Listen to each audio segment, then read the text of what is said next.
너무나 사랑스러운 하나님의 딸들인 것 같습니다. 하나님께서 우리 여종들의 찬양을 기쁘게 받아주신 줄을 믿습니다. 실력이 점점 더 좋아지시는 것 같아요. 옆 사람과 인사하며 축복하겠습니다. 은혜 풍성히 받으세요. 인사하겠습니다. 은혜 풍성히 받으세요.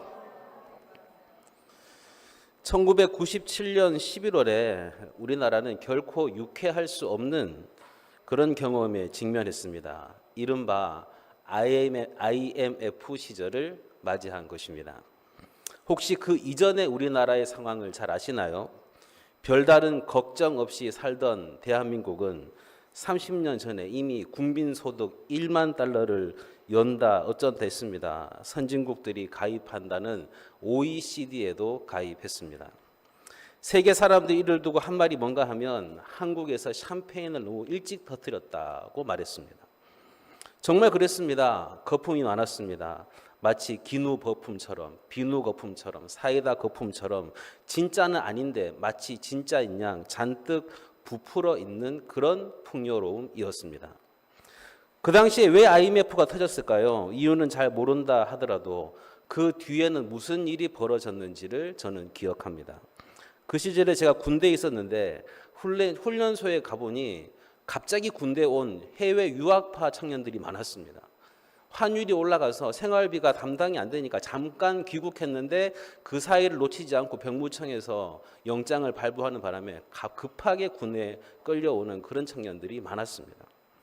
또 제 동기 중에 한 명은 이등병에 몇 달 군생활 안 하고 제대했습니다. 왜냐하면 가정 형편이 너무 어려워져서 아들이 가서 돈을 벌어서 부모님과 형제들을 먹여 살려야 하기 때문에 그렇게 빨리 전역을 시킨 것입니다. 이렇게 IMF 이후에 대한민국은 그야말로 일촉즉발, 풍전등화로 내몰렸습니다. 기업들은 거품을 제거하고 모든 조직들은 효율적으로 거듭나했습니다. 사람들은 이것을 가리켜서 구조조정이라고 불렀습니다. 우리가 무엇을 잘못했을까요? 곰곰이 생각해 보면 한국 사람들의 장점을 먼저 떠올려 본다면 한국 사람들은 열정과 열심과 잘 살아보겠다는 그런 의지가 충분하게 강했습니다. 그 누구보다 일찍 일어나고 누구보다 늦게 잠자며 노동자 평균 근로시간이 세계에서 둘째가라면 서러워했던 그런 우리나라였습니다. 반대로 부족한 면을 내어본다면 그것은 열심만 있었지 세계 경제의 변화에 민감하지 못했던 것을 볼 수가 있습니다. 97년부터 동아시아의 금융 위기가 그림자가 드리워지기 시작했는데 그래서 싱가포르, 필리핀, 인도네시아, 태국 등 동아시아 국가들에서 금융 위기가 발발했고 해외 투자자들은 이 나라 등에서 돈을 회수해 가기 시작했습니다. 그 대상에는 대한민국도 포함되어 있었습니다. 해외 투자자들은 우리나라가 빌린 돈을 즉시 상환할 것을 요구했고 우리나라에 보유한 달러가 해외로 물빌듯이 빠져나가면서 원화의 가치는 바닥을 치기 시작했습니다. 그러자 정부는 외환 보유국의 달러를 이용해서 원화를 계속 사들인 결과 결국 환율이 달러당 850원에서 1,900원까지 치솟게 되었습니다. 그래서 30대 대기업 중에 17개의 대기업이 부도를 냈습니다. 그 결과 IMF의 구제 금융을 신청하게 된 것입니다. IMF 체제에 들어서면서 IMF가 우리나라에게 요구한 것이 4가지 정도 있는데 그 중에서는 구조조정과 금리 인상이 있었습니다. 금리를 30%까지 올리라고 요구한 것입니다. 이에 사람들이 어마무시한 대출 폭탄을 맞다 보니까 대출 이자를 갚지 못해 헐값에 집을 팔아야 했고 수많은 중산층들이 몰락했습니다. 이때부터 우리 사회에 무슨 단어가 나타났냐면 대량 실업자와 노숙자와 비정규직이라는 단어가 생겨나기 시작했습니다. 그리고 이혼율이 급증하기 시작했습니다. 세상은 너무나 빠른 속도로 변해가는데 우리나라는 그것에 대한 적절한 대응이 부족했던 것이 아닐까요? 이것이 우리의 패배 원인이 아니었을까요? 새 시대, 새로운 국면, 새로운 미래를 열어가기 위해서는 새로워지는 것이 필요합니다. 새로워지지 않고서는 새로운 미래는 절대로 우리의 것이 아니라는 사실입니다. 제가 이렇게 옛날 얘기를 왜 하냐면 뉴스에 보니까 작년에 폐업 신고를 한 자영업자들이 100만 명을 넘어섰다고 합니다. 역대 최고입니다. 1997년 IMF 때와 지금이 상황이 딱 맞게 떨어지지는 않겠지만 금융 불안과 경기 침체 위험이 계속 커질 수 있는 상황입니다. 변화하지 않고는 장밋빛 꿈은 그저 그림의 떡에 불과합니다. 보이면 뭐합니까? 잡을 수도 없고 먹을 수도 없고 그저 입맛만 버릴 뿐입니다. 우리의 현실은 우리에게 새로워지기를 요구하고 있고 변화되기를 요구하고 있습니다. 우리의 믿음도 마찬가지입니다. 믿음이 절대로 아무런 이유 없이 자라나지 않습니다. 그저 마음만 가지고는 절대로 교회 안에 부흥이 일어나지 않습니다. 말로만 해서는 절대로 되지 않습니다. 물론 말로도 선포해야 되고 마음도 먹어야 합니다. 하지만 그것으로는 안 됩니다. 도전해야 되고 변화돼야 되고 반드시 헌신해야 하는 것입니다. 때로는 내 욕심을 내려놓아야 합니다. 때로는 내 고집과 편견을 내려놓을 줄도 알아야 합니다. 하나님을 위해서 주님이 주신 귀한 공동체, 우리 중앙교회 공동체를 위해서 우리가 해야 할 일입니다. 오늘 본문 말씀이 기록되고 있는 시점은 이스라엘 역사상 매우 중요한 역사적 전환기였습니다.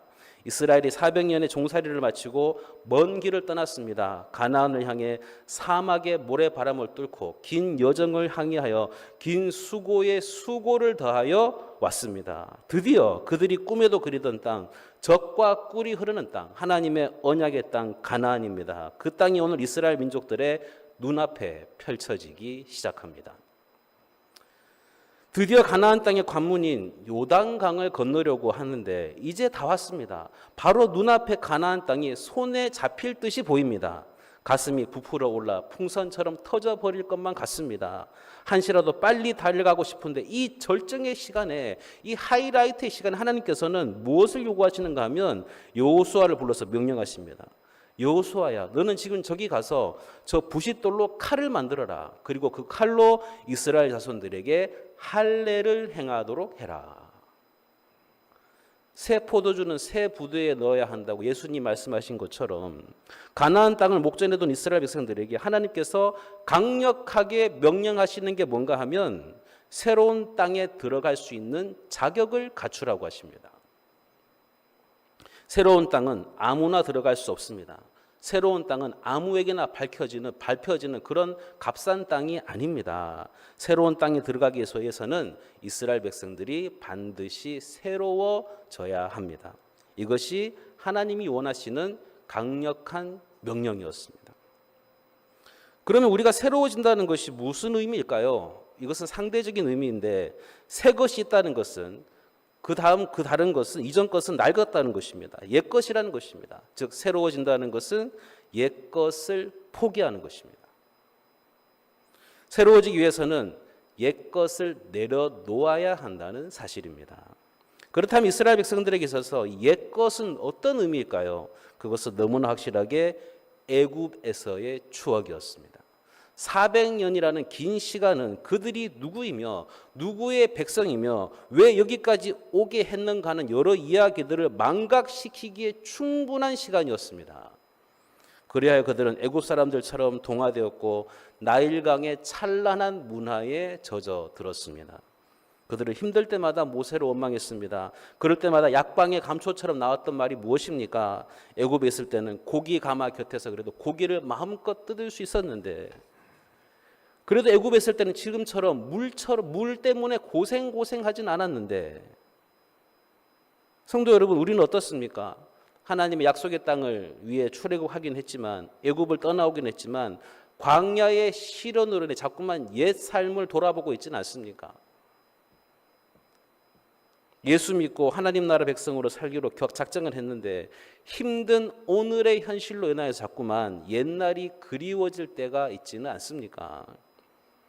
사실 예수 믿지 않으면 편한 게 많습니다. 주일날 늦잠 자도 되고 주일날 산과 들로 바다로 놀러 가도 됩니다. 또 토요일에 밤새도록 술독에 빠져서도 누가 뭐라 하지 않습니다. 왜냐하면 대한민국은 자유의 나라이기 때문입니다. 11조도 감사헌금이다 해서 헌금 안 내도 되니까 빠져나갈 돈이 없어서 절약도 하게 되고 생각해보면 이게 더 효율적인 것 같은 생각이 듭니다. 하지만 성도 여러분, 옛 것을 버리지 않는 한 절대로 새로워질 수는 없습니다. 전과 후범이었지만 개과천선하여 새 사람을 살게 된 전과자처럼 과거에 살던 모습과 결별하여 이제는 새로운 삶을 살아가는 사람이 바로 우리 그리스도인들입니다. 그래서 에베소서 4장 22절 24절에 보면 이렇게 말씀하고 있습니다. 우리 화면을 보면서 다 같이 읽도록 하겠습니다. 시작. 너희는 유혹의 욕심을 따라 썩어져 가는 구습을 따르는 옛사람을 벗어버리고 오직 너희의 심령이 새롭게 되어 하나님을 따라 의와 진리의 거룩함으로 지으심을 받은 새 사람을 입어라. 아멘. 바울은 말하기를 새 사람은 의와 진리와 거룩함을 지키며 사는 사람이라고 말합니다. 참 그리스도인이라고 한다면 예수 그리스도를 믿고 구원받아 그분을 따라가는 제자라고 한다면 더 이상의 옛사람의 그 모습을 가지고 있어서는 안 된다는 뜻입니다. 이제는 과거와는 다른 새 사람으로서의 새 출발을 해야 한다는 뜻입니다. 그리스도인들은 개과천선하여 새 사람 됐기 때문에 새 사람에 맞는 새로운 삶을 살아야 하는 것입니다. 성도 여러분, 혹시 새로운 직장에서 첫 번째로 출근하던 그날을 기억하십니까? 또는 결혼하여 새 집으로 이사하던 그 첫날을 기억하십니까? 혹은 유학 갈 때 이민을 위해서 낯선 나라에 첫 발을 내딛던 그 순간이 기억나십니까? 그때 그 설레임과 두려움이 아직도 생생하지는 않습니까? 우리 인생에는 이처럼 새로운 장을 펼치는 순간들이 있습니다. 그때마다 우리는 기대와 불안감이라는 상반된 감정을 동시에 경험하게 됩니다. 내가 과연 잘할 수 있을까? 과연 이 일이 옳은 일일까? 내가 하는 일이 옳은 일일까? 앞으로 어떤 일들이 벌어질까 하는 생각들이 밀려올 때 이스라엘 백성들도 마찬가지였을 것입니다. 요단강을 건너 가나안 땅에 들어서려는 그들의 이 심정은 어땠을까요? 적과 꿀이 흐르는 땅에 대한 기대감, 그러나 그 동시에 그 땅에 살고 있는 강력한 민족들에 대한 두려움도 있었을 것입니다. 바로 그때 하나님께서는 그들에게 특별한 지시를 내리십니다. 그것은 땅을 정복하기 위한 전술이나 전략이 아니었습니다. 오히려 하나님께서는 그들에게 영적인 준비를 하라고 말씀하십니다. 영적인 준비를 하라. 이 말씀 오늘을 살아가는 우리에게도 영적인 교훈을 주고 있습니다. 오늘 첫 번째로 하나님께서는 이스라엘 백성들에게 어떤 영적인 준비냐? 할례를 행하라고 하십니다. 2절 말씀을 보겠습니다. 그때 여호와께서 여호수아에게 이르시되 너는 부싯돌로 칼을 만들어 이스라엘 자손들에게 다시 할례를 행하라 하시매. 하나님께서는 여호수아에게 이스라엘 백성들이 길갈에서 할례를 행해야 한다고 말씀하십니다. 이 시점에서 할례는 어떤 단순한 육체적인 의식이 아닌 깊은 영적인 의미를 담고 있습니다. 광야에서 태어난 새로운 세대들은 할례를 받지 못했습니다.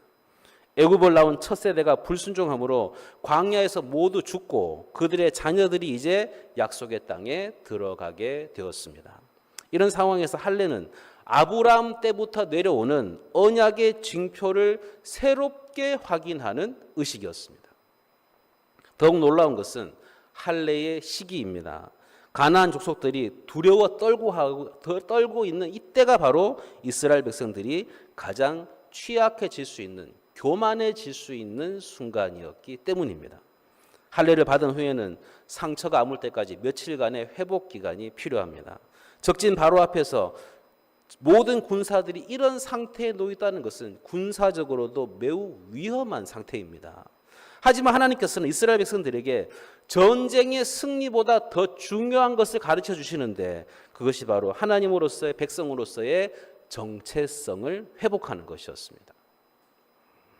오늘 본문에 나타난 핵심적인 갈등이 뭔가 하면 이전 세대의 불순종으로 인한 언약의 단절과 새로운 세대의 언약의 갱신의 필요성입니다. 언약의 단절과 새로운 언약 갱신의 필요성, 이는 6절에서 가장 명확하게 나타나고 있습니다. 이스라엘 자손들이 여호와의 음성을 청종하지 아니하므로.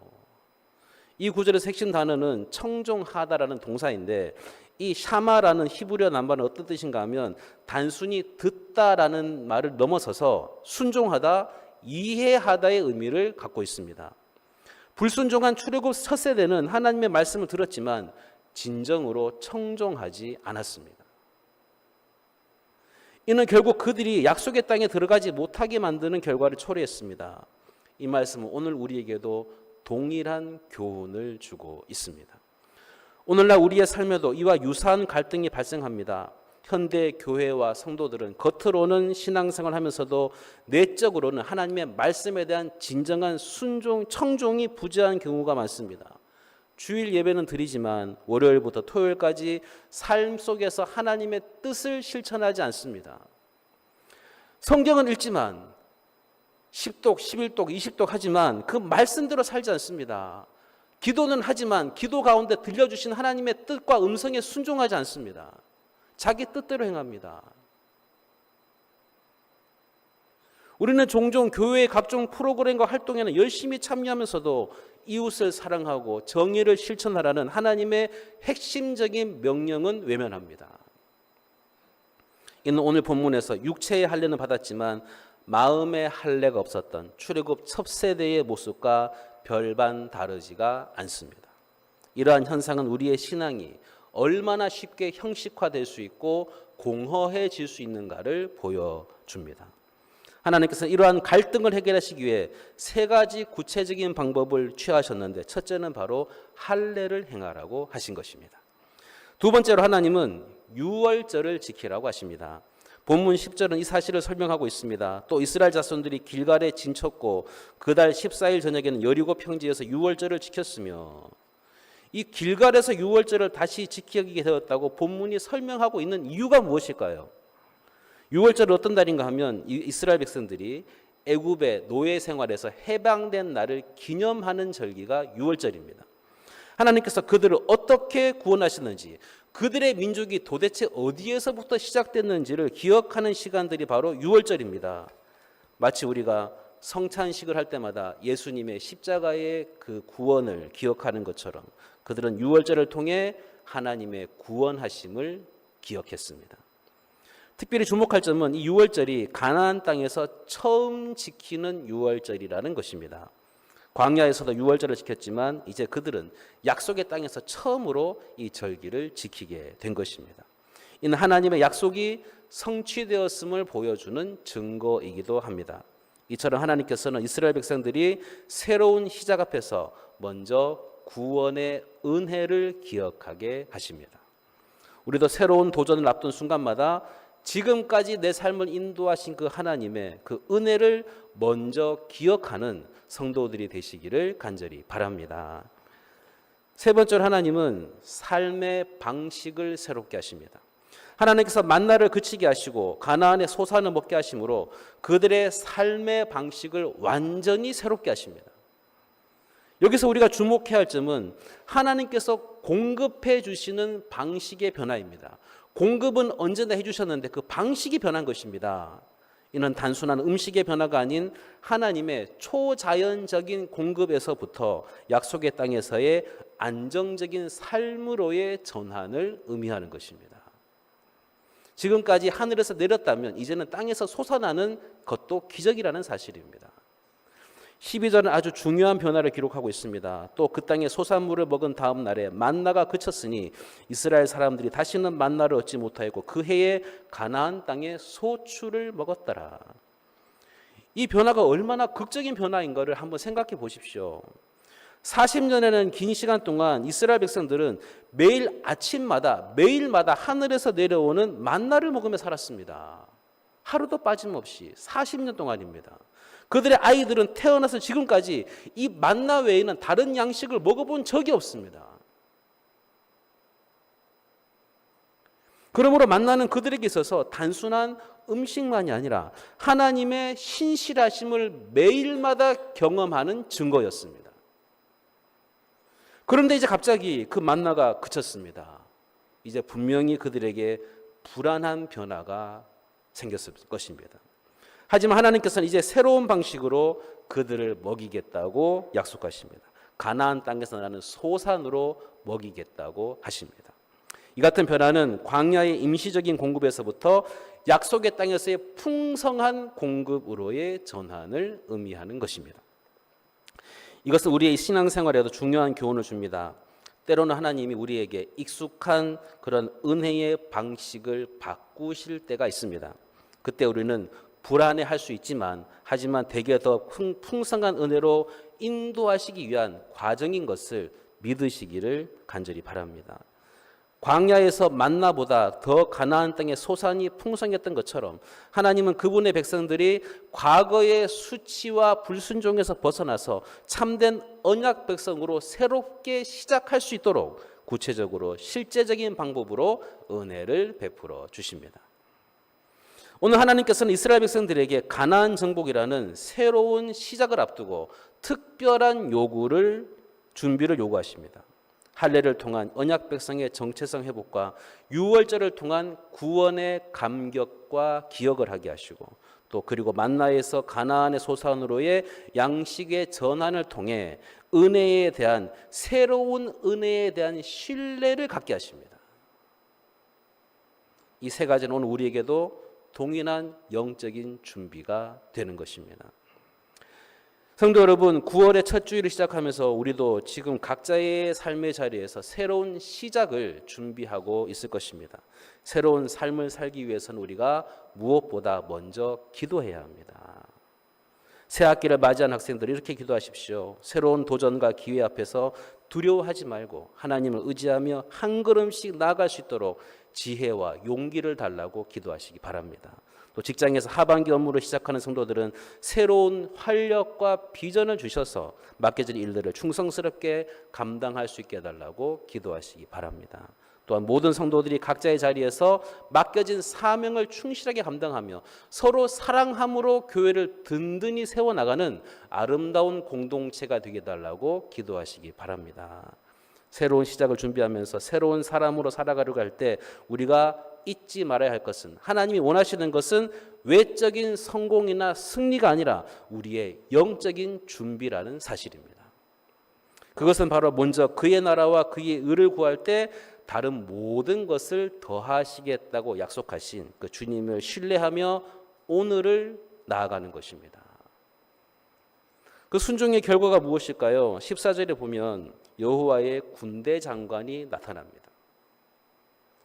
그들이 하나님의 명령에 따라 할례도 받았고 유월절도 지켰습니다. 그러므로 이제는 하나님께서 어떤 일을 행하실 차례입니다. 하나님께서 직접 싸우시겠다는 것입니다. 사람으로서는 도저히 할 수 없는 바로 그 일을 하기 위해 하나님께서 하늘의 군대 장관을 이 땅에 내려주십니다. 그 여호와의 군대 장관을 보내시기 위해 하나님께서는 그분의 백성들에게 할례를 받게 하셨고 유월절을 행하라고 하신 것입니다. 내일 여리고 성으로 진격할 수 있도록 오늘 할례를 받고 유월절을 행하라는 것입니다. 왜냐하면 하나님께서는 나의 오늘의 삶으로 내 일을 만들어 가시는 분이시기 때문입니다. 다시 말해서 오늘 하나님께서 명하시는 일을 내가 해야만 내일 하나님께서 약속하신 일이 이루어지기 때문입니다. 오늘 우리가 해야 할 일을 해야 그것으로 주님이 새 일을 내일을 일하실 수 있습니다. 그러므로 우리는 내일 일을 염려하지 말고 다만 그날의 할 일을 잘 하시기를 간절히 바랍니다. 사랑하는 여러분, 가나안 땅이 우리를 기다리고 있습니다. 하나님께서 예비하신 새로운 땅이 우리 눈앞에 놓여 있습니다. 하나님께서 내일을 하실 수 있도록 우리는 영적인 준비를 해야 할 때입니다.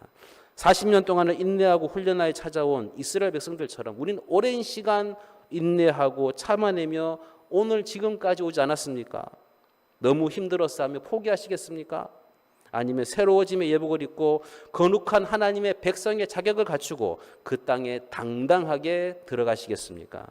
주님이 약속하신 그 언약의 땅이 우리를 기다리고 있습니다.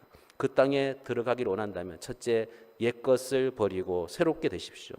애굽의 수치를 굴러 버리십시오. 그리고 다시는 기억하지 마십시오. 또 둘째, 예수 그리스도의 보혈과 그 사명으로 가슴의 새김으로 새롭게 다시 태어나십시오. 마지막으로 이스라엘 백성들이 가나안의 소산을 먹으며 새로운 삶을 시작했던 것처럼 우리도 하나님이 펼쳐주시는 새로운 환경과 기회 속에서 낯설어하지 말고 감사하며 믿음으로 살아가시기를 간절히 바랍니다.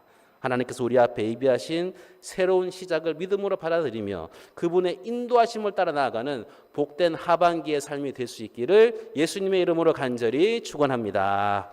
기도하겠습니다.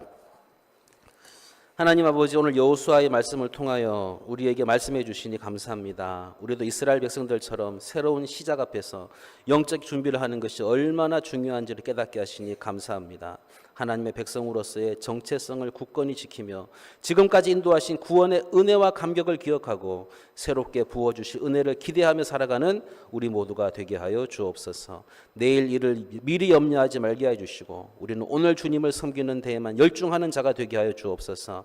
우리가 주께 충성하면 주께서 우리의 수치도 떠나가게 하신다는 것을 믿고 항상 주께 충성된 자가 되기에 힘쓰는 복된 성도들이 되게 하여 주옵소서. 모든 것 주님께 맡겨드리며 예수님의 이름으로 기도합니다. 아멘.